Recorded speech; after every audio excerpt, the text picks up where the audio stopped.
అన్నదాత అన్నదాత మీ అన్నదాత చెమటోడ్చి ఆహారాన్నందించే రైతన్న అనునిత్యం నీ కండదండగా నిలిచే నేస్తం ఎవరన్నా అన్నదాత అన్నదాత మీ అన్నదాత.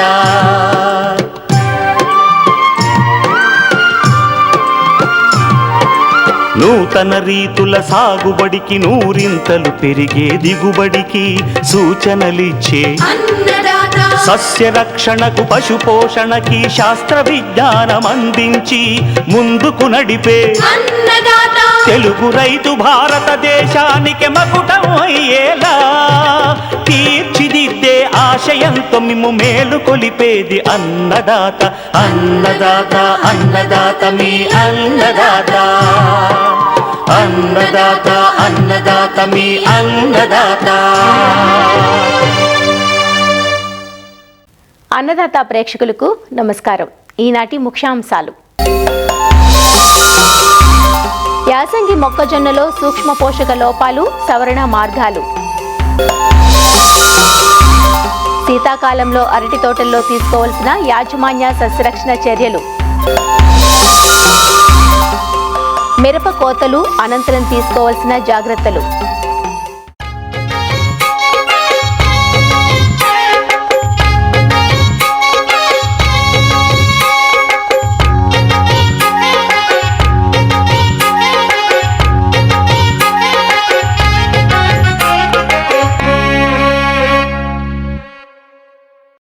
రబీ పంటలకు సాధారణంగా చీడపీడల సమస్య తక్కువే, కానీ ఈ సీజన్లో ఎక్కువగా సూక్ష్మ పోషక లోపాలు మాత్రం కనిపిస్తూ ఉంటాయి. పంటలకు సూక్ష్మ పరిమాణంలోనే అవసరమైన ఇవి లోపిస్తే మాత్రం దిగుబడులపై తీవ్ర ప్రభావం పడుతుంది. సూక్ష్మ పోషక లోపాలను రైతులు గుర్తించలేక తెగుళ్లుగా పొరబడి రకరకాల రసాయన మందులను పిచికారీ చేస్తుంటారు. ప్రధానంగా యాసంగి మొక్కజొన్నలో జింక్, ఐరన్, బోరాన్ ధాతు లోపాలు కనిపిస్తూ ఉంటాయి. సూక్ష్మ పోషకాలు లోపించడం వల్ల ప్రధాన పోషకాలు కూడా పంటలకు అందుబాటులోకి రావు. ఇప్పుడుండే చలి వాతావరణంలో మొక్కలు వేర్ల నుంచి పోషకాలను పూర్తి స్థాయిలో గ్రహించుకోలేవు. దీని కారణంగా మొక్కల్లో పెరుగుదల మందగించి పోషక లోపాలు బహిర్గతమవుతాయి. రబీ మొక్కజొన్నలో కనిపించే సూక్ష్మ పోషక లోపాల సవరణకు చేపట్టాల్సిన సస్యరక్షణ చర్యల గురించి రాజన్ నగర్లోని ప్రొఫెసర్ జయశంకర్ తెలంగాణ రాష్ట్ర వ్యవసాయ విశ్వవిద్యాలయం అఖిల భారత ద్వితీయ మరియు సూక్ష్మ పోషక విభాగం ప్రధాన శాస్త్రవేత్త డాక్టర్ శంకర్ నుంచి తెలుసుకుందాం. ముఖ్యంగా మనం మొక్కజొన్న, వరి తర్వాత మనకి రబీలో మన రాష్ట్రంలో ప్రధాన పంట. ఇది దాదాపుగా ఒక 14 నుంచి 15 లక్షల ఎకరాల్లో సాగు చేయడం జరుగుతుంది.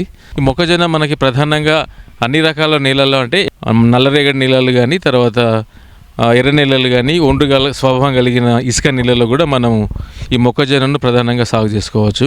మొక్కజొన్న పండించినప్పుడు రైతులు దాదాపుగా మనకు సిఫారసు చేసిన రసాయనిక ఎరువుల యాజమాన్యం పాటించడం లేదు. ముఖ్యంగా దీంట్లో చూసుకున్నట్లయితే ఖచ్చితంగా రైతు ఒక 10 టన్నుల పశువుల ఎరువును ఒక ఎకరాకి వాడినప్పుడు ఇచ్చిన రసాయనిక ఎరువుల మోతాదు అది. కానీ ప్రస్తుత తరుణంలో రైతులు ఏం చేస్తున్నారంటే పశువుల కొరత ఉండడం, తర్వాత పశువుల పెండ లేకపోవడం వల్ల రసాయనిక ఎరువులు మనం సిఫారసు చేసిన మోతాదు కంటే మించి వాడుతున్నా నత్రజనికి సంబంధించిన ఎరువులు మాత్రమే ఎక్కువ వాడినాను కూడా పంటల్లో దానికి కావాల్సిన రెస్పాన్స్ రావడం జరుగుతుంది. ఈ అధిక రసాయనిక ఎరువులు తర్వాత డిఏపి ఎరువులు పైపాటుగా వాడడం ఒక కారణం అయితే, నేలల యొక్క ఉదజన సూచిక దాంట్లో తగ్గు ఎదుగుదల నిష్పత్తి రసాయనిక ఎరువుల స్వభావం వల్ల, రెండవది నేలలు ఏర్పడినప్పుడు వాటి మాతృత్వ కణాల్లో ఉండే ఈ సూక్ష్మతత్వ పోషకాలు ఏవైతే తక్కువ ఉండడము, మూడవది అధిక దిగుబడినిచ్చే రకాలు, తర్వాత హైబ్రిడ్ రకాలు వాడే కాలక్రమంలో నీటి వసతి కూడా పెరిగింది. కాబట్టి ఈ మొక్కకు కావాల్సిన పోషకాలు మనం ఓన్లీ నత్రజని, భాస్వరం, పొటాషియం ఇస్తూ మిగతా సూక్ష్మ పోషకాలు మనకు ఎరువుల రూపంలో అందికపోవడం వల్ల ఈ నేలలో వీటి యొక్క మొక్కకు కావాల్సిన నిష్పత్తి తగ్గిపోవడము, మనకి నేలలో లవణ సాంద్రత పెరగడము, తర్వాత నీటి వినియోగ సామర్థ్యము మాట్లాడుకున్నట్లయితే బోర్ల కింద పండించే ప్రాంతంలో ఎక్కువ లోతుకు వెళ్ళడం వల్ల భూమి కింది పొరల్లో ఉన్న లవణ సాంద్రత పైకి రావడము, ఇట్లాంటి ఆస్కారం వల్ల మనకి నేలల యొక్క సహజ స్వభావం కోల్పోయేసి క్షార స్వభావానికి రావడం జరుగుతుంది. ఇట్లాంటి అదే కాకుండాను మనకి నేలలో ఆమ్ల స్వభావమే కాకుండాను మనకి ఎక్కడైతే మనకి కాల్షియం కార్బోనేట్, అంటే శుద్ధకడ్డు భూములు అంటాం కదా, ఎక్కడ నీళ్ళు అయితే మనకి సున్నం చిన్న చిన్న రాళ్ళుగా ఉంటుందో అట్లాంటి ప్రాంతాల్లో ఈ మనకి సూక్ష్మ పోషకాల లోపాలు ఎక్కువ గమనిస్తాము. యాసంగిలో విత్తిన పంట మనకు దాదాపుగా మొక్కలు ఎత్తు కంటే ఎక్కువగా ఉన్న దశలో మనం గ్రహించవచ్చు. వరి కోసిన తర్వాత వరి మాగాణంలో కూడా మన మొక్కజొన్న విత్తుకునే సంస్కృతి ఆచారం మన రాష్ట్రంలో ఉంది. కాబట్టి ఈ రెండు పద్ధతుల్లో సూక్ష్మ పోషకాల లోపాలను ఎలా యాజమాన్యం చేసుకున్నారని మాట్లాడుకున్నట్లయితే, రాష్ట్ర నేలల్లో చూసుకున్నట్లయితే మా పరిశోధన విభాగం చేసిన ఫలితాల్లో దాదాపుగా బోరాన్ అయితే 34%, జింక్ అయితే 24 నుంచి 28%, గంధకం 20%, అలాగే ఇనుము 10% నేలల్లో లోపాలు ఉన్నట్లు మనం పరిశోధన ఫలితాల్లో తేలడం జరిగింది. సో నేలల్లో అట్లా ఉన్నప్పుడు మనం ఇచ్చే రసాయనిక ఎరువుల్లో కూడా ఈ సూక్ష్మ పోషకాల సమతుల్యత లేదు. కాబట్టి ఖచ్చితంగా మనకు తెలియకుండానే ఈ లోప లక్షణాలు మనకు మొక్కజొన్నలో లేత వయసులోనే ఈ లోప లక్షణాలు గ్రహించవచ్చు. జింక్ చూసుకున్నట్లయితే మధ్య అయిన ఆకులు ఆకుపచ్చగా మారడము, లోపం ఎక్కువ ఉన్నట్లయితే మనకి ఆకులు ముడుచుకుపోయి పసుపచ్చగా మారడము. బోరాన్ యొక్క లోప లక్షణాలు చూసుకున్నట్లయితే కండే వంకర్లు తిరగడము, సాళ్ళ మధ్య విత్తనాల వరుస తగ్గిపోవడము, కుంచుకుపోవడము. తర్వాత ఇనుము చూసుకున్నట్లయితే మనకి లేత వయసులోనే ఆకుల్లో మనం ప్రస్ఫుటంగా తెల్లగా కనిపించే ఆస్కారం ఎక్కువగా ఉంటుంది. ఈ సూక్ష్మ పోషకాలను మనం రెండు రకాలుగా సవరించుకోవచ్చు. జింక్ గురించి మాట్లాడుకుంటే సాధారణంగా మట్టి పరీక్ష లోపం ఉన్నట్లయితే ఒక 20 కిలోల జింక్ సల్ఫేట్ ఒక ఎకరాకి, అదే మనకి ప్రాబ్లమాటిక్ సైల్స్ అంటే మనకి సమస్యాత్మక భూముల్లో కూడా జింక్ లోపం ఉన్నట్లయితే రెట్టింపుగా అంటే 40 నుంచి 60 కిలోల జింక్ సల్ఫేట్ ఎకరాకి మనం సిఫారసు చేసుకోవచ్చు. అదే మనకి పంటలు కనిపించినట్లయితే జింక్ని మనం మామూలుగా పిచికారీ ద్రావణం 200 లీటర్ల పిచికారీ చేసే సంస్కృతి మన దగ్గర ఉంది. కాబట్టి ఒక 400 గ్రాములు 200 లీటర్లు కలుపుకొని పైపాటుగా 2 నుంచి 3 దఫాలుగా పిచికారీ చేసుకున్నట్లయితే ఈ జింకు యొక్క లోప లక్షణాన్ని సమర్థవంతంగా వినియోగించుకొని అధిక దిగుబడులు పొందే ఆస్కారం ఉంటుంది.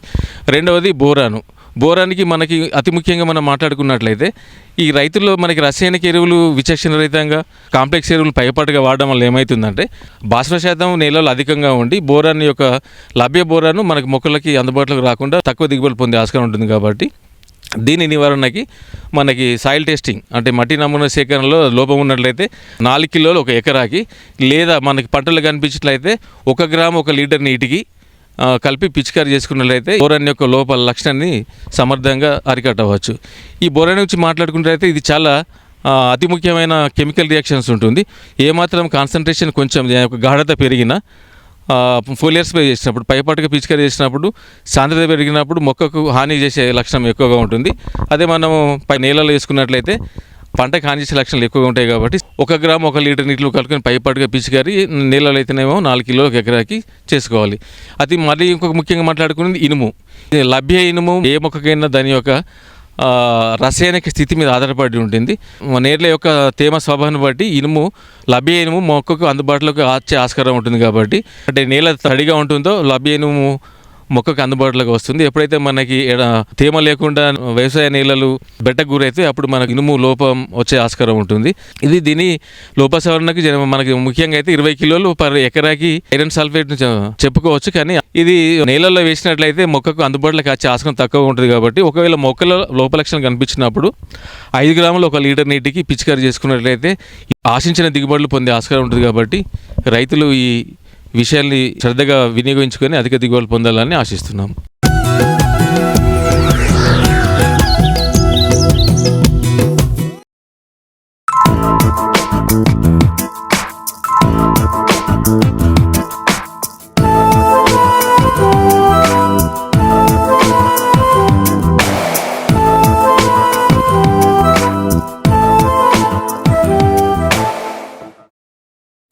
మారుతున్న వాతావరణం, పెరుగుతున్న చలిగాలుల ప్రభావం మనుషులతో పాటు మొక్కలపైన తీవ్రంగా ఉంటుంది.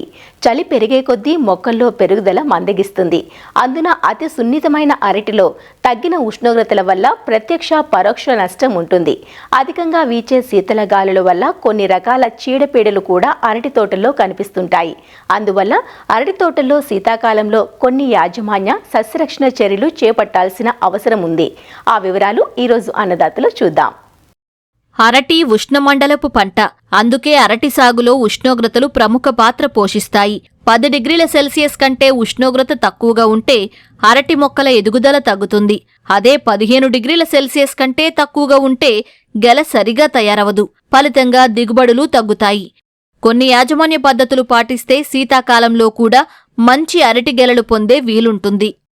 చలికాలంలో అరటి చెట్లలో ఆకులు సరిగా వేయవు. ఆకుల సంఖ్య, ఆకు పరిమాణం రెండూ తగ్గుతాయి. వేసవికాలంలో వారానికి 5 నుంచి 6 ఆకులు వేస్తే చలికాలంలో మాత్రం వారానికి 2 నుంచి 3 ఆకులు మాత్రమే వస్తాయి. దీనివల్ల మొక్క ఎదుగుదల చాలా తగ్గుతుంది. పొట్టిపచ్చ అరటి, ఎర్ర చక్కెరకేళి రకాలు తక్కువ ఉష్ణోగ్రతలను అస్సలు తట్టుకోలేవు. కర్పూర చక్కెరకేళి, నెల్లూరు అమృతపాణి రకాలు కొంతమేర చలిని తట్టుకుంటాయి. శీతాకాలంలో ఉష్ణోగ్రతలు తక్కువగా ఉండటం వల్ల భూమి నుంచి పోషకాలను వేరు సరిగా తీసుకోలేదు. అందువల్ల చలికాలంలో పోషక లోపాలు అరటిలో ఎక్కువగా కనిపిస్తూ ఉంటాయి. కాబట్టి పోషకాలను పిచికారీల రూపంలో అందించాల్సి ఉంటుంది. ప్రధానంగా కనిపించేది పొటాష్ లోపం. పొటాష్ లోపం వల్ల కాడలు చిన్నగా ఏర్పడి ఆకులన్నీ దగ్గరగా వస్తాయి. క్రింద నుంచి వచ్చే ఆకులు పండుబారిపోతాయి. దీనివల్ల ఆకుల సంఖ్య బాగా తగ్గిపోతుంది. ఇక గెలలో కాయల సైజు, నాణ్యత కూడా తగ్గుతుంది. పొటాష్ లోప నివారణకు సిఫార్సు చేసిన ఎరువులతో పాటు పైపాటుగా 5 గ్రాముల పొటాషియం నైట్రేట్ లేదా సల్ఫేట్ ఆఫ్ పొటాష్ను 0.5 మిల్లీలీటర్ల జిగురుతో కలిపి 4 నుంచి 5 సార్లు పిచికారీ చెయ్యాలి. అదే గెలలు వేసిన తర్వాత అయితే సల్ఫేట్ ఆఫ్ పొటాష్ను 5 గ్రాములు లీటరు నీటికి కలిపి గెలలో ఆఖరి హస్తం విచ్చుకున్న తర్వాత మరో 10 రోజుల తర్వాత 2 దఫాలుగా గెలలు బాగా తడిచేలా పిచికారీ చెయ్యాలి. చలికాలంలో వచ్చే మరో పోషక లోపం బోరాన్.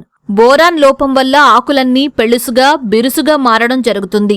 గెలలు కూడా పూర్తిగా బయటకు రావు. ఒకవేళ బయటకు వచ్చినా కాయలు పెరిగే దశలో కాయలు నిలువుగా పగుళ్లు ఏర్పడతాయి. బోరాన్ లోప నివారణకు లీటరు నీటికి 2 గ్రాముల బోరాక్స్ను జిగురు మందుతో కలిపి గెలలు పూర్తిగా తడిచేలా పిచికారీ చెయ్యాలి. చలికాలంలో కనిపించే మరో లోపం జింక్. అరటి ఆకుల ఈనెల వెంట తెల్లటి చారలు ఏర్పడి తర్వాత ఆకంతా వ్యాపించి ఊదా రంగులోకి మారతాయి. కాయల పరిమాణం, నాణ్యత కూడా తగ్గుతుంది. జింక్ లోప నివారణకు లీటరు నీటికి 3 గ్రాములు జింక్ సల్ఫేట్ను జిగురు మందుతో కలిపి పిచికారీ చెయ్యాలి. అలాగే చలికాలంలో ఒక్కోసారి గెలలు సరిగా తయారవకుండానే పండిపోతుంటాయి.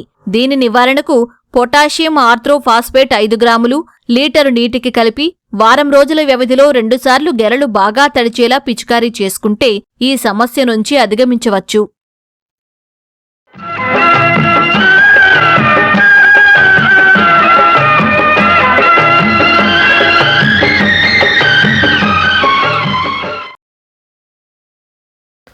అన్నదాత టోల్ ఫ్రీ నెంబర్ ద్వారా పంటల సాగులో రైతులు లేవనెత్తే సందేహాలకు దృశ్యరూపం మీకోసం. నేరుగా విత్తిన వరిలో కలుపు సమస్యగా ఉంది, నివారణ తెలియజేయండి అని అడుగుతున్నారు నల్గొండ జిల్లా పియ్యపల్లి నుండి జానేమియా.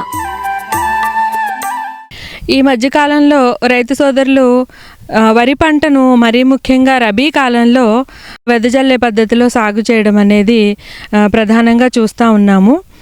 నాటిన పద్ధతితో పోల్చినప్పుడు వెదజల్లే పద్ధతిలో చూస్తే ఈ కలుపు సమస్య అనేది తీవ్రంగా ఉంటుంది. సరైన సమయంలో కలుపుని కనుక మనము నివారించకపోతే వరిలో అత్యధికంగా దిగుబడుల్ని నష్టపోతాం. కాబట్టి కలుపు సమస్యను మనము వివిధ రకాలైన కలుపు మందులను వాడి ఈ సమస్య నుంచి మనం బయటపడవచ్చు. అందులో ముఖ్యంగా 2 రకాల కలుపు మందులు ఉంటాయి. వరి పంటను విత్తిన వెంటనే వాడుకునే కలుపు మందులు, అలాగే విత్తిన తర్వాత వరి మొలిచిన తర్వాత కలుపు మొక్కలు మొలిచిన తర్వాత వాడుకునే కలుపు మందులు.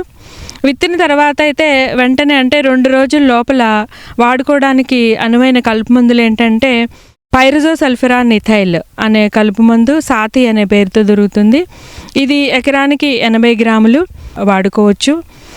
ప్రిట్లాక్లోర్ అనే కలుపు మందును ఎకరానికి 600 నుంచి 800 మిల్లీలీటర్ల చొప్పున వాడుకోవచ్చు. అలాగే ప్రిట్లాక్లోర్తో పాటు పైరజోసల్ఫిరాన్ ఇథైల్ అనే కలుపు మందును ఈరోస్ గోల్డ్ అనే పేరుతో దొరుకుతుంది. ఇది ఎకరానికి 800 గ్రాములు నీటిలో కరిగే గుళికలు. వీటిలో ఏదైనా ఒక కలుపు మందును మనం వాడుకోవచ్చు. ఈ కలుపు మందును కానీ మనము ఎకరానికి 200 లీటర్ల నీటిలో కలుపుకుని భూమిపైన సమానంగా పడే విధంగా పిచికారీ చేసుకుంటే వరి పంటకు ఏ విధమైన నష్టం జరగకుండా కలుపు మొక్కలు మాత్రమే నాశనమవుతాయి. ఒకవేళ ఈ విధంగా మనం వాడుకోలేని పక్షంలో వరి మొలిచిన తర్వాత మళ్ళీ 15-20 రోజుల వరకు కూడా వాడుకునే కలుపు మందులు ఉన్నాయి. ఇందులో ముఖ్యంగా బిస్పైరిబాక్ సోడియం ఎకరానికి 80 నుంచి 100 మిల్లీలీటర్ల చొప్పున వాడుకోవచ్చు. లేదా పెనాక్సిలం ఎకరానికి 400 మిల్లీలీటర్ల చొప్పున వాడుకోవచ్చు. ఇవి డైరెక్ట్ కలుపు మందులు వాడుకునేవి. అలాగే కాకుండా ఈ మధ్యకాలంలో ఎక్కువగా అంటే అన్ని రకాల కలుపు మొక్కల జాతుల్ని చంపడానికి మిశ్రమ కలుపు మందులు అందుబాటులో ఉన్నాయి.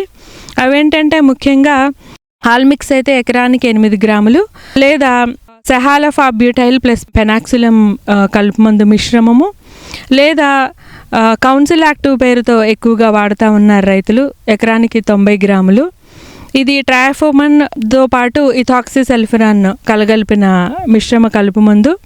ఈ మూడిటిల్లో ఏదో ఒక దానిని తీసుకుని ఎకరానికి 200 లీటర్లో కనుక కలుపుకుని కలుపు మొక్కలు బాగా తడిచే విధంగా కనుక పిచికారీ చేస్తే మొలచిన కలుపు కూడా నివారించబడి వరి పెరుగుదల బాగా ఉండడానికి అవకాశం ఉంది.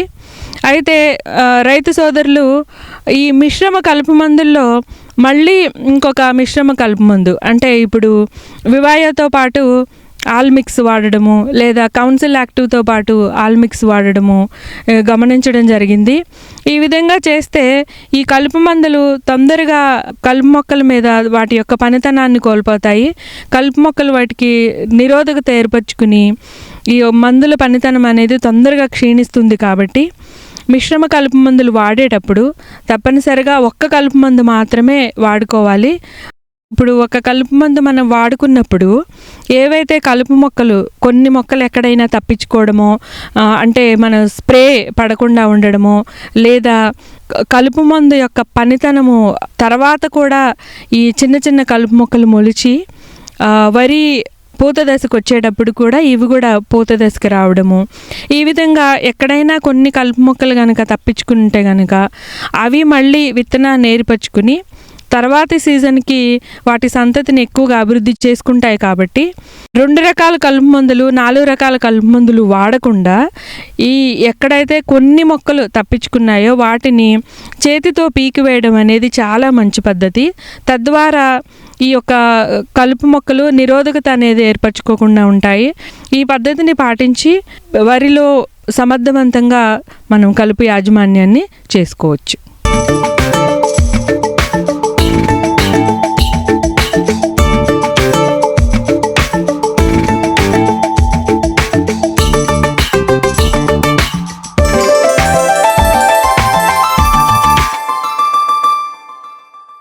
మిరపకు ఎర్ర బంగారంగా పేరు. మన దేశం నుంచి అధికంగా ఎగుమతి అయ్యే వాణిజ్య పంట మిరప. ముఖ్యంగా మన తెలుగు రాష్ట్రాల్లో పండించే మిరపకు అంతర్జాతీయ స్థాయిలో మంచి గిరాకీ ఉంది. అందువల్ల సాగులో ఎన్ని ఒడిదుడుకులు ఎదురైనా మిరప సాగంటే రైతులకు ఆశల పంటే. ప్రస్తుతం రైతులు మిరప తోటల్లో కోతలు చేస్తున్నారు. ఎగుమతులకు అనుగుణంగా కోత సమయంలోనూ కోత తర్వాత తీసుకోవాల్సిన జాగ్రత్తలపై పూర్తి అవగాహన లేక మార్కెట్లో సరైన గిట్టుబాటు ధర లభించక రైతులు నష్టపోతున్నారు. కోతలు చేసేటప్పుడు ఖచ్చితంగా కొన్ని జాగ్రత్తలు తీసుకున్నప్పుడే కాయ నాణ్యత బాగుండి రంగు ఆకర్షణీయంగా ఉంటుంది. లేనట్లయితే పంట నాసిగా ఉండి ధర దక్కదు. మంచి నాణ్యత కోసం మిరప కోతలు ఆరబెట్టేటప్పుడు తీసుకోవాల్సిన జాగ్రత్తలేవో వైఎస్ఆర్ ఉద్యాన విశ్వవిద్యాలయం గుంటూరు జిల్లా లాంగ్ ఫామ్లోని ఉద్యాన పరిశోధనా స్థానం ప్రధాన శాస్త్రవేత్త డాక్టర్ ఏ రజనీ నుంచి తెలుసుకుందాం. ఇప్పుడు రాష్ట్రమంతటా పలు చోట్ల చూసుకున్నట్లయితే మిరప కోతకు వచ్చిన దశలో ఉంది. ఆల్రెడీ పలు చోట్ల మనకేంటంటే కోత జరుగుతున్నది, మొదలైంది. ఈ మిరప పంట అనేది భారతదేశంలో ప్రధాన స్థానంలో ఉంది. కానీ ఎగుమతుల దృష్టిలో చూసుకున్నట్లయితే మన మిరప పంట వెనకబడుతుంది. ఎందువల్లంటే ఈ పురుగు మందుల అవశేషాల వలన. ఈ పురుగు మందుల అవశేషాలు అవి మనకి ఎక్కువగా కనిపించకూడదంటే కనుక మనము ఈ కోత కొయ్యడానికి ఒక 20 రోజుల ముందుగా మనము ఈ పురుగు మందుల పిచికారీలు అనేవి ముందుగా మానేసుకోవాలి. మార్కెట్లో మనం అమ్మేటప్పుడు ఈ అవశేషాలు కనిపించకుండా ఎక్స్పోర్ట్ అవ్వడానికి అవకాశం ఎక్కువగా ఉంటుందన్నమాట. ఎగుమతులకి బాగుంటుంది. కనుక ముందుగా మనము మిరప మనం కొయ్యాలి అనుకుంటే 20 రోజుల ముందుగా ఎలాంటి రసాయనాలు కూడా దానిపైన పిచికారీ చేయకూడదు. అలాగే మనకి ఈ మనం నీరు అది ఆపేయటం అనేది అందరికీ తెలిసిన విషయమే. కోత కొయ్యటానికి మనము ఈ మబ్బు పట్టిన వాతావరణము, చల్లని వాతావరణం ఉన్నప్పుడు వీలైనంత వరకు కోతలు కోయటం అనేది ఆపేయాలి. అలా చేసినట్లయితే కనుక మనకి కాయ పాడైపోయి తెల్లకాయ వచ్చేదానికి ఎక్కువగా అవకాశం ఉంటుంది. అలాగే కాయ కోసేటప్పుడు బాగా పక్వానికి వచ్చిన కాయ, బాగా రంగు తేలిన కాయ ఎన్నుకొని కాయ కోసుకోవాలి. బాగా పక్వానికి వచ్చి చెట్టు పైన బాగా ఇంకాస్త పండు దారడానికి దగ్గరగా ఉన్న కాయలన్నీ కూడా ఒకేసారి కోసేసుకున్నట్లయితే కనుక ఆ విధంగా కోసుకున్న కాయలన్నీ కూడా గుట్టగా పోసి పైన ఏదైనా టార్పాలిన్ పట్టతో కప్పేసి ఉంచినట్లయితే కోసే టైంకి ఏవైతే రంగు రాలేదో అవి కూడా అన్నీ ఒకే రంగులోనికి వచ్చేదానికి అవకాశం ఉంటుంది. వీలైనంత వరకు రైతులు ఎక్కువగా చేసేది ఏంటంటే నేలలపైన మనకి మట్టి పైన పోసి ఆరబెడతా ఉంటారు. ఈ విధంగా ఆరబెట్టడం వల్ల మనకి నేలలో ఉండేటటువంటి సూక్ష్మజీవులు శిలీంధ్రాల వలన మనకి కాయ ఎక్కువగా పాడవడానికి, అలాగే మనకి ఎంతో హాని కలిగించేటటువంటి అఫ్లోటాక్సిన్స్ అనేవి మిరపలో రావడానికి ఎక్కువగా అవకాశం ఉంటుంది. ఇవి మనకి హాని కలిగించడమే కాకుండా మనకి ఎగుమతులకు ఎంతో అవరోధాన్ని కలిగిస్తాయి అన్నమాట. కనుక ఈ అఫ్లోటాక్సిన్స్ నుంచి మనము దూరం అవ్వాలంటే మనకి ఈ సిమెంట్ కళ్ళాలపైన లేకపోతే టార్పాలిన్ పట్టాలపైన మనము మిరపని ఎండబెట్టాలి. ఈ విధంగా ఎండబెట్టేటప్పుడు పలుచుగా, ఎక్కువ మందంగా కాకుండా పలుచుగా వేసి ఆరబెట్టుకోవాలన్నమాట. ఆరబెట్టుకొని రోజు మార్చి రోజు మనము వాటిని తిరగదిప్పుతూ ఉండాలి. పై కాయల కిందకి, కింద కాయల పైకి తిరగదిప్పుతూ ఉండడం వలన కాయ తొందరగా ఆరటమే కాకుండా మంచి రంగు, అంటే అన్ని కాయలు కూడా యూనిఫామ్గా ఒకే రంగులో వస్తాయన్నమాట. ఈ విధంగా మనం ఆరబెట్టుకుంటే వాతావరణ పరిస్థితులను బట్టి, ఉష్ణోగ్రతలను బట్టి మనకి ఏంటంటే కాయలో ఉండేటటువంటి తేమ శాతం బట్టి మనకి మిరపకాయలు 15 నుంచి 20 రోజుల్లోపు ఆరిపోతాయి. మనకి మిరప కోసేటప్పుడు సుమారు 70% తేమ ఉంటుందండి. దాన్ని మనం 12 కంటే తక్కువ శాతం వచ్చేదాకా ఆరబెట్టుకోవాలి. ఈ విధంగా ఆరబెట్టుకున్నట్లయితే కనుక మనకి స్టోరేజ్లో నిల్వలో ఎలాంటి ఇబ్బందులు రాకుండా, వాటికి ఎలాంటి బూజు తెగుళ్ళు అవి రాకుండా మిరప చాలా క్వాలిటీగా ఉంటుందన్నమాట. ఈ విధంగా మనకి సూర్యరశ్మి కింద ఆరబెట్టుకోవడం కాకుండా మనకి ఆధునిక పద్ధతుల్లో పాలీ హౌస్ సోలార్ డ్రైయర్స్ ఇవి కూడా వచ్చినాయి. ఈ విధంగా ఆరబెట్టుకుంటే కనుక మనకి 5-6 రోజుల్లో మనకి మిరప ఎండిపోతుంది. ఈ విధంగా ఆరబెట్టిన తర్వాత బాగా కాయలు ఆరిపోయిన తర్వాత గలగలలాడినప్పుడు మనం ఏం చేయాలంటే గ్రేడింగ్ చేసుకోవాలండి. ఇది మనకి మిరపలో చాలా ముఖ్యమైనటువంటి విధానం. ఎందుకంటే ఇప్పుడు మనం మార్కెట్లో వెళ్ళి పండ్లు కొన్నా, ఏం కొన్నా ఒకేలాగా యూనిఫామ్గా ఉన్న వాటిని ఇష్టపడతాము. అట్లాగే మిరపలో కూడా ఒకే సైజు ఉన్న కాయలు, ఒకే రంగు ఉన్న కాయలు చూసి వాటికి గిట్టుబాటు ధర బాగా వస్తుంది. ఇప్పుడు గ్రేడింగ్ చేసేటప్పుడు మచ్చకాయలు, అలాగే మనకి కొద్దిగా తొడిమలు విరిగిపోయిన కాయలు, అలాగే మనకి తోలు కూడా ఇదే బాగా విరిగిపోయిన కాయలు, అలాంటివన్నీ బాగా పక్కకు తీసేసి ఒకే సైజు ఉన్న కాయలన్నీ కూడా గ్రేడింగ్ చేసుకొని వాటిని మనం సంచుల్లో నింపుకోవాలి. ఈ విధంగా నింపుకున్నట్లయితే కనుక అలాంటి వాటికి మార్కెట్లో మంచి రేట్ వచ్చేదానికి అవకాశం బాగా ఉంటుంది. ఇదే కాకుండా మనకి సంచుల్లో నింపుకునేటప్పుడు కూడా చాలామంది ఏం చేస్తారంటే వెయిట్ బాగా రావడానికి లైట్గా వాటర్ చల్లుతూ ఉంటారు. ఈ విధంగా చల్లటం వల్ల తేమ ఎక్కువైపోయి మనకి మిరపలో ఏమవుతుందంటే చాలా తెగుళ్ళు వచ్చేదానికి, అఫ్లోటాక్సిన్స్ డెవలప్ అవడానికి ఎక్కువగా అవకాశం ఉంటుంది. ఇట్లాంటి పనులు కొని మనం ఎప్పుడూ చేయకూడదు. అలాగే మనము ఈ సంచుల పైన రైతులు ఏం చేస్తారంటే ప్యాకింగ్ అనేది వాళ్ళకి తెలియటం కోసం పేర్లు రాస్తారు. ఈ పేర్లు రాసేదానికి రోడోమిన్ బి అనేటువంటి ఆర్టిఫిషియల్ కలర్స్ వాడుతూ ఉంటారు. కృత్రిమ రంగులు వాడకుండా మనకి సహజ సిద్ధమైన రంగులతో మాత్రమే పైన మనం రాసుకుంటే మంచిది. ఎందుకంటే వీటి వలన కూడా మనకి చాలా రకాలైనటువంటి క్యాన్సర్ కారకమైన ఇబ్బందులు వస్తున్నాయి. కాబట్టి వీటి వలన కూడా మనకి ఎగుమతులకి అవరోధం కలిగించే అవకాశం ఉంది. కాబట్టి మిరప టిక్కీల పైన రాయకుండా ఉంటే మంచిది. విధంగా ప్యాకింగ్ చేసిన తర్వాత కూడా స్టోరేజ్లో మనం ఏం చేయాలంటే కొంచెం ఎత్తులో ఉన్నటువంటి చెక్కల పైన మనం స్టోరేజ్ చేసుకుంటూ ఉండాలి. స్టోరేజ్లో కూడా మనము ఎలాంటి తేమ అనేది లోపలికి చొరబడకుండా మనం చూసుకోవాలి. ఈ పద్ధతులన్నీ వాడి తగు జాగ్రత్తలు తీసుకున్నట్లయితే రైతుకి తగు గిట్టుబాటు ధర లభించడమే కాకుండా మంచి మన ఎగుమతులు కూడా బాగా జరిగి మనకి మంచి లాభదాయకంగా ఉంటుందని ఆశిస్తున్నాను. మరిన్ని విభిన్న అంశాలతో రేపటి అన్నదాతలో మళ్ళీ కలుసుకుందాం. నమస్కారం. అన్నదాతలు తమ సందేహాలు, సమస్యలను 18004254085 టోల్ ఫ్రీ నంబర్లో ఉదయం 10 నుంచి 11 గంటల మధ్య పని దినాలలో సంప్రదించగలరు. ఈ కార్యక్రమాన్ని యూట్యూబ్లో www.youtube.com/అన్నదాత ఈటీవీ లింక్ ద్వారా వీక్షించవచ్చు.